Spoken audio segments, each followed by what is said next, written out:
አርዕስተ ዜና። በጤና ሚኒስቴር ሚኒስትር ዴኤታ ዶክተር አየለ ተሾመ የተመራ ልዑካን በከፋ ዞን ቦንጋ ከተማ የወባ ወረርሽኝ መከላከል ስራ ያለበትን ሁኔታ ጎበኘም። በኢፌዴሪ ንግድና ቀጠናዊ ትስስር ሚኒስቴር ሚኒስትር ዶክተር ካሳሁን ጎፌ የተመራው ልዑካን በከፋ ዞን አዲዮ ወረዳ ቦቃ ቀበሌ የሚገኘውን የቦቃ በግና በአርሶ አደሮች ማሳ ላይ እየለማ ያለውን የኩታ ገጠም ስንዴ ምርት ጎበኘም።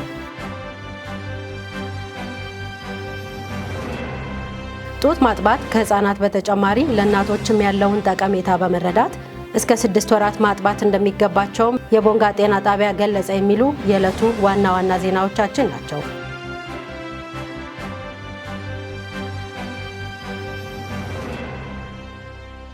ሰላም ጤና ይስጥልን የተከበራችሁ ተመልካቾቻችን፣ የዜና ወጃ ሰዓታችን ደርሶ እነሆ ዜናዎችን ይዘን ቀርበናል። ከዜናዎቹ ጋር ምህረት ብርሃኑ ቆይታ አደርጋለሁ። ወደ ቀደመ ዜናችን ስናልፍ በጤና ሚኒስቴር ሚኒስትር ዴኤታ ዶክተር አየለ ተሾመ የተመራ ልዑክ በከፋ ዞን ቦንጋ ከተማ የወባ ወረርሽኝ መከላከል ስራ ያለበትን ሁኔታ ጎበኘ። በከተማው ለወባ ወረርሽኝ መስፋፋት አመቺ ነው የተባለ 50,000 ካሬ ሜትር መሬት የማዳፈን ስራ መከናወኑን የዞኑ ጤና መምሪያ ገልጿል። ፍጹም ተሾመ ዝርዝር አለው። በሀገራችን ኢትዮጵያ የወባ ወረርሽኝ ከባለፉት ዓመታት በበለጠ አሁን ላይ ተከስቷል። የበሽታውን ስርጭት ለመግታት ያስችል ዘንድ መንግስት ልዩ ትኩረት ሰጥቶ እየሰራም ይገኛል። ለወባ ትንኝ መራባት ምቹ የሆኑ አካባቢዎችን የማስጠረግና የማዳፈን ስራ ከተግባራቶቹ መካከልም ይገኝበታል። የፌዴሪ ጤና ሚኒስቴር ሚኒስትር ዴኤታ ዶክተር አየለ ተሾመ ከዚህ ቀደም በቦንጋና አካባቢዋ በልማት ኮሪደሮች ምክንያት የሚቆፋፈሩ ቦታዎች ለወባ ትንኝ መራባት ምቹ በመሆናቸው የበሽታውን መጠን እንዲጨምር አስተዋጽኦ እንደነበራቸው በዚህ ጊዜ ተናግረዋል። እንግዲህ እንደምታውቁት እንደ ሀገር የወባ ወረርሽኝ በዚህ ዓመት በከፍተኛ ሁኔታ የፈተነን ወቅት ነው የሚገኘው። እንደ ሀገር ካለው ስርጭት በክልሎች ካለው ስርጭት ደግሞ ከፍተኛውን ድርሻ ከሚወስዱት ቦታዎች አንዱ የደቡብ ምዕራብ ኢትዮጵያ ክልል ያለው ስርጭት ነው። ከደቡብ ምዕራብ ኢትዮጵያም ደግሞ ወደ 20 በመቶ የሚሆነውን ደግሞ የያዘው እዚህ የከፋ ዞኑ ነው እና የቦንጋ አካባቢ ያለው ነው እና በዚህ እንግዲህ ባለፉት ጊዜ በነበረን ዘመቻ የቦንጋ ከተማ ውስጥና ዙሪያው ውስጥ ያሉት ከልማት ጋር ተያይዞ በተቆፈሩ ወይም ደግሞ ለልማት የሚሆኑ ማቴሪያል በወጣባቸው አካባቢዎች የነበሩ ሰው ሰራሽ ኩሬዎች በጣም ከፍተኛውን የሆነ የወባ መራቢያ ቦታ ሆነው ለህብረተሰቡን ከፍተኛ አደጋ ሆነው እንደቆዩ ነው ያየነው እና በዚህ በትንሽ ቀናት ውስጥ በአንድ ሳምንት ውስጥ እንግዲህ ካሉት 7 ትልልቅ የወባ መራቢያ ቦታዎች ውስጥ እንግዲህ ወደ 6 ያክል ተሰርተው ነው ያገኘነው። በጣም የሚያስደስት ሆኖ ነው ያገኘነው። በተለይ ደግሞ እንደ ክልል ጤና ቢሮ፣ ሌላው የፖለቲካ አመራር፣ ማህበረሰቡ ያደረገው ተሳትፎና ርብርብ በጣም የሚያስደስት ቅንጅቱ በጣም የሚያስደስት ሆኖ ነው ያገኘነው። በየአካባቢዎቹ የሚከናወኑ የልማት ተግባራትን የአካባቢ ጥበቃ ሕግን ተከትለው መስራት ካልተቻለም የተሻገርናቸው ችግሮች ዳግም ሊከሰቱ የሚችሉ በመሆናቸው በየደረጃው ያሉ አካላት ትኩረት ሊያደርጉ እንደሚገባም ጠቁመዋል። ያየን ያለነው እነዚህ የልማት ኮሪደሮች፣ የልማት ስራዎች በቀጣይ የአካባቢ ጥበቃ ሕጎችን በተከተለ መልኩ እንዲሰሩ ማድረግ ካልቻለን የተሻገርናቸው አንዳንድ የጤና ችግሮች መልሰው እንደሚፈትኑን ትልቅ ማሳያ ነው ያየነው በወባ ላይ ማለት ነው። እንደምታውቁት የአየር ንብረት ለውጡ እና በርካታ ምክንያቶች የጤና ስርዓቱ አንዳንድ መቀዛቀዞች ያሉ ነገሮች ምክንያት ቢሆኑም እነዚህ ግን ልማትን ተከትለው የሚመጡ ተግዳሮቶች ከጤና አንጻር እንደገና መቃኘት እንዳለባቸው መልካም ነገር እንደምንመኘው ሁሉ ከመልካም ነገር ጀርባ ያለውንም ከአሁኑ ታሳቢ እያደረግን መስራት እንዳለብን በጣም ያስተማረ ነው። በቦንጋ ከተማ የታየው ጅምር እንቅስቃሴ በሁሉም ክልሎች ተጠናክሮ እንዲቀጥልም አሳስበዋል። በዞኑ የተስተዋለው የወባ መራቢያ አካባቢዎችን የማዳፈን ተግባር በቀጣይ በህብረተሰብ ጤና ላይ ከፍተኛ ለውጥ እንደሚያሳይም ገልጸዋል። ጠኝነት በሚቀጥሉት ሳምንታት እዚህ በቦንጋና ዙሪያ ያለው ከፍተኛ የወባ በሽተኞች ቁጥር በከፍተኛ ሁኔታ እንደሚቀንስ በጣም እርግጠኛ ነን። ይሄ ለዚህ ብቻ ሳይሆን ለሁሉም አካባቢ ለሁሉም የደቡብ ምዕራብ ኢትዮጵያ ለሁሉም የኢትዮጵያ አካባቢዎች ትልቅ ትምህርት የሚሆን ነው። እና በጣም መልካም ነው የምናስበው። እንግዲህ የደቡብ ምዕራብ ኢትዮጵያ ህዝቦች ክልላዊ መንግስት ጤና ቢሮ ኃላፊ አቶ ኢብራሂም ተማም በበኩላቸው የወባ ወረርሽኝ የመከላከልና የመቆጣጠር ተግባር ከሚኒስቴር መስሪያ ቤቱና ከሚመለከታቸው አካላት ጋር የተሰራ መሆኑን ተናግረው በክልሉ ባሉ ሁሉም ዞኖች ሰራተኞችን በመደብ ውሃ አቋር አካባቢዎችን የማዳፈንና የማፋሰስ ስራ እየተከናወነ መሆኑን ገልጸዋል። የወባ ወረርሽኝ የመከላከልና የመቆጣጠር ተግባር ከፌዴራል ጤና ሚኒስቴር ጋር ከመጡ አጠቃላይ ባለሙያዎች አመራሮች ጋር በመሆን ከአንድ ሳምንት በላይ በዘመቻ መልክ እየሰራን ያለ ነው። ይሄ የምንሰራው ስራ በተለይ ቦንጋ ከተማ ላይ ቋሚ የሚባሉ የወባ መራቢያ ቦታዎችን በመለየት የማፋሰስና የማዳፈን ስራ በስፋት ተሰርቷል። ይሄ ስራ ደግሞ በክልላችን ባሉ 6ቱም ዞኖች በስፋት እየተሰራ ነው። የክልሉ ጤና ቢሮ እንዲሁም የፌዴራል ጤና ሚኒስቴር አመራሮችና ባለሙያዎች በ6ቱም ዞን ምልከታ እያደረጉ ይገኛሉ። ቀድሞ የገቡ የክልል ጤና ቢሮ ባለሙያዎችን በመኖራቸው በቀሪ 5ቱ ዞኖችም ጭምር እስከ ወረዳ ድረስ ግብረ ኃይል በማቋቋም የማፋሰስ የማዳፈኑ ስራ የተሰራ ነው። ይህን ስራ የምንሰራው በተለይ ህብረተሰቡን በማሳተፍ በየደረጃ ያለው የመዋቅር አመራር በተለይ የፓርቲ ምክር ቤቶችን በማሳተፍ በግብረ ኃይል የማፋሰስ የማዳፈኑ ስራ እየተሰራ ነው። የበሽታውን ስርጭት ለመግታት በልዩ ትኩረት እየተሰራ ነው ያሉት ኃላፊው በተደረገ ጥናት የወባ ትንኝ መራቢያ ቦታ ልየታ በማድረግ በአሁኑ ሰዓት ክትትል እየተደረገ እንደሆነ ጠቁመዋል። አቶ ኢብራሂም አያይዘው በየወረዳ የሚገኙ ውሃን በመጠቀም የሚንቀሳቀሱ የኢንቨስትመንት ክፍሎች ውሃን በማንቀሳቀስ ትንኝ እንዳይራባ የማድረግ ኃላፊነታቸውን እንዲወጡም ጥሪ አቅርበዋል። በተለይም በአሁኑ ሰዓት ተማሪዎች በትምህርት ገበታ ላይ የሚገኙ በመሆናቸው የግንዛቤ ማስጨበጫ ስራ በተማሪዎች ላይ በመስራት ወደ ወላጆቻቸው እንዲያወርዱም ትኩረት እንዲደረግ ጥሪ አስተላልፈዋል። በቦንጋና ዙሪያ 7 በከፍተኛ ደረጃ ወባ የሚራባባቸው አካባቢዎችን በመለየት እየተደረገ ባለው የማፋሰስና የማዳፈን ተግባር እስካሁን ባለው ከ50 ሺህ በላይ ካሬ ሜትር መሬትን ከትንኝ ነጻ ለማድረግ በቅንጅት ሲሰራ መቆየቱን የተናገሩት ደግሞ የከፋ ዞን ጤና መምሪያ ኃላፊ አቶ አክሊሉ አሰፋ ናቸው። ላለፉት 15 ቀናት ከቴክኒክና ሙያ ጀርባ ካለው ጀምሮ እስካሁን ባለው ወደ 50 ሺህ ካሬ ወይም 5 ሄክታር የሚሆኑ ቦታዎች የማፋሰስ ስራ እንደገና የመድፈን ስራ ውሃ ፋሰ የማይሄድባቸውን ቦታዎች ከሌላ ማቴሪያል በማምጣት አፈርና ሌሎች ኳሪዎችን አመጥተው በማምጣት የመድፈን ስራዎች ወደ 5000 አካባቢ ተሰርቷል።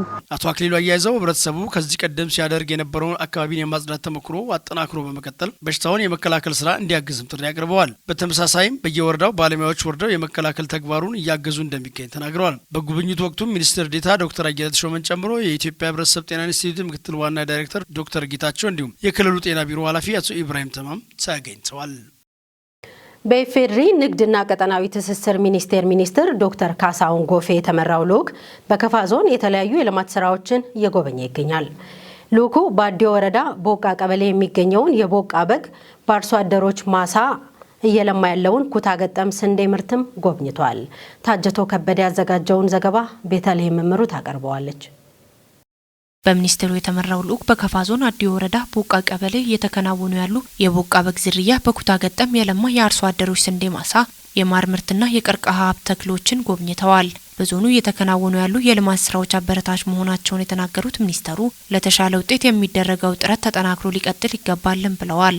ዞኑ ለሁሉም ልማት ስራዎች አመቺ አየር ጸባይ ያለው ያሉት ሚኒስተሩ የአካባቢውን ስነ ምህዳር ያገናዘበ ልማት ለተሻለ ውጤት እንደሚያበቃ ተናግረው የተጀመሩ የልማት ስራዎች ተጠናክሮ ሊቀጥሉ እንደሚገባ ተናግረዋል።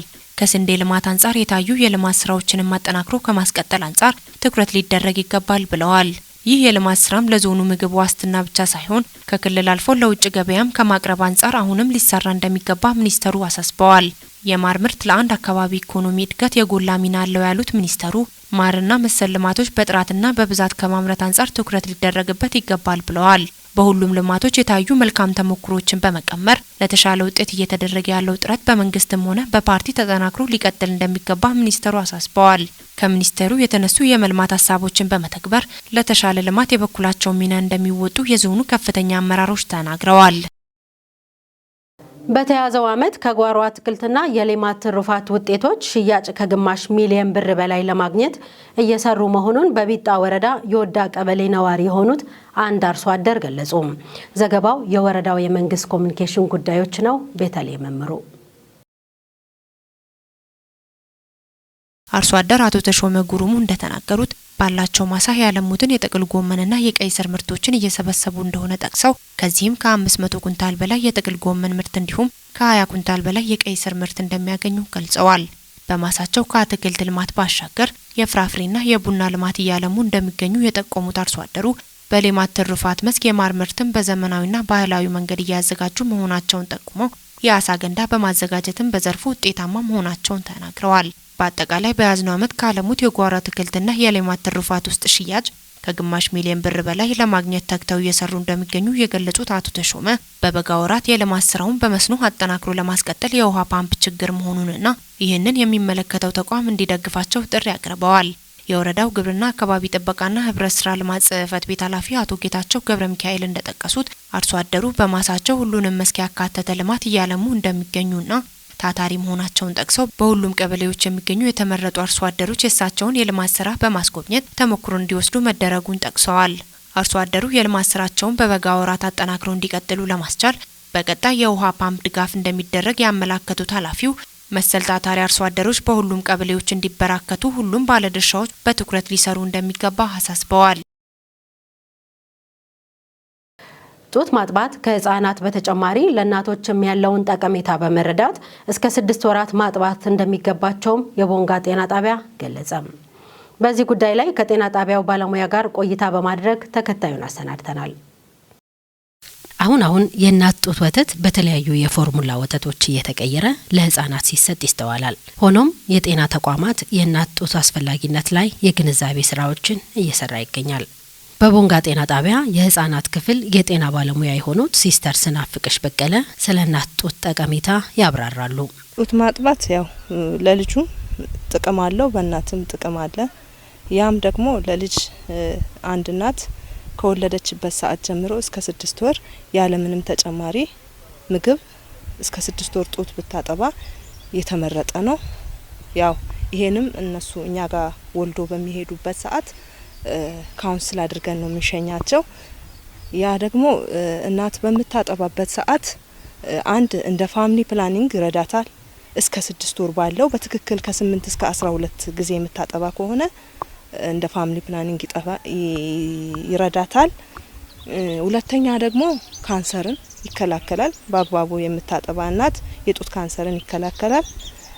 ሶስተኛ እናት በምታጠባበት ሰዓት ልጁ በቂ የሆነ ቫይታሚኖችን ከእናት ጡት ያገኛል። አራተኛ ደግሞ በሽታ የመከላከል አቅሙ በጣም ከፍተኛ ነው። አምስተኛ የእናት ፍቅርና የልጅ ፍቅር በከፍተኛ ይጨምራል። ካነጋገርናቸው እናቶች መካከል ወይዘሮ መሰረት ብርሃኑና ወይዘሮ ቴነሽ ታደሰ እንዳሉት የጤና ባለሙያዎችን ምክር በመቀበል እስከ 6 ወራት ያለምንም ተጨማሪ ነገር የእናት ጡት በመስጠት ብቻ ልጆቻቸውን እንደሚያሳድጉ ተናግረዋል። ከ6 ወራት በኋላ ህፃናት ሊኖራቸው ስለሚገባው የአመጋገብ ስርዓት ሲስተር ስናፍቅሽ ያሉናል። ያው እንደኛ ሀገር እናት ቤቷ የሰጠውን ያገኘችውን ከሁሉም ምግብ ብትሰጥ በቂ የሆነ ቫይታሚን ያገኛል። ልጁ ከ6 ወር በኋላ ነው መጀመሪያ ያለባት። ከ6 ወር በኋላ ሲጀምርለት ለልጁ በቂ የሆነ ቫይታሚን ያገኛል እና ደግሞ ከተለያየው ከምታገኘው ከፍራፍሬውም ከአትክልቱም ከተለያየው ከሁሉም አይነቶች ምግብ እያቀላቀለች ብትሰጥ ልጇ በቂ የሆነ ቫይታሚኖችን እያገኘ ያድጋል። ለልጇ ለአይምሮ እድገትም ወሳኝ ነው።